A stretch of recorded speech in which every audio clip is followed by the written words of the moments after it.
Ready? Start. In Aribam Tuleshwar Sharma versus Aribam Pishak Sharma 4 SCC 389, this court answered in affirmative the question whether the High Court can review an order passed under Article 226 of the Constitution and proceeded to observe, but there are definitive limits to the exercise of the power of review. Full stop. The power of review may be exercised on the discovery of new and important matter or evidence which, after the exercise of due diligence, was not within the knowledge of the person seeking the review or could not be produced by him at the time when the order was made. Full stop. It may be exercised where some mistake or error apparent on the face of the record is found. Full stop. It may also be exercised on any analogues ground. Full stop. But it may not be exercised on the ground that the decision was erroneous on merits. Full stop.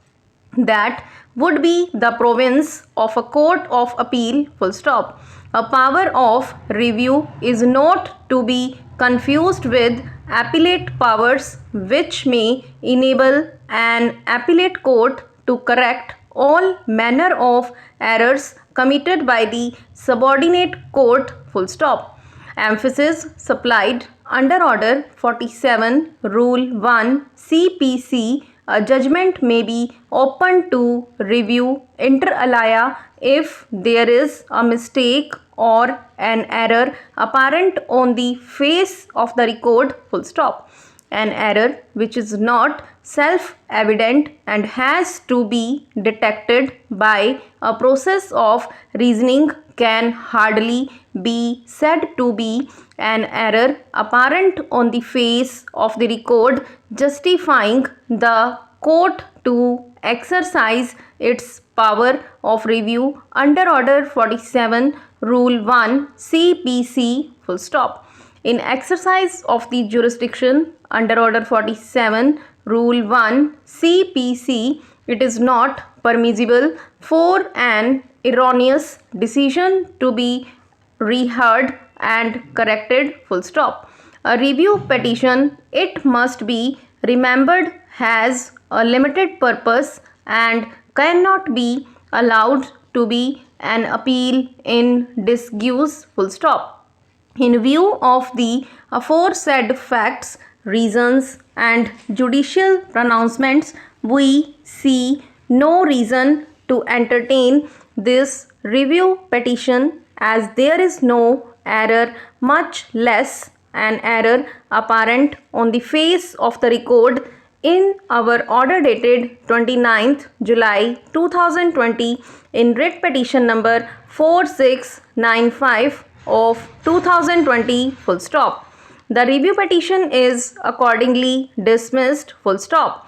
Issue such other writ, order, direction and further orders as the Honorable Court may deem just and proper in the facts and circumstances of the case. Full stop.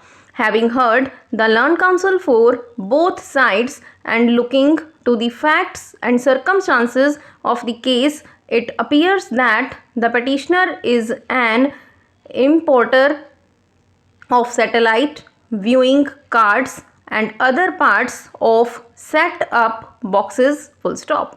A show cause notice was issued on 18/7/2018 based upon the allegation by the department that there was a misclassification by the petitioner. Full stop. The classification claimed by the petitioner is CH 85235-290, whereas the say of the department is that this is not the correct classification. Full stop. As per the department, the correct classification is full stop. On the basis of the aforesaid aspects of the matter, the show cause notice was issued on 18/7/2018 full stop. The said show cause notice was adjudicated upon by the competent authority under the Customs Act 1962 full stop. Order in original was passed by the respondents on 28/4/2020, which is annexed as Annexure P1 to the memo of the writ petition full stop. Similarly, for another show cause notice dated 10/1/2019, which was also adjudicated upon, the order in original was passed on 27/4/2020 full stop. Both the aforesaid orders in originals are appealable orders under section 129A of the Customs Act 1962 full stop. Previously, prior to amendments of the statutes, application for waiver number 2 Act 2014 full stop.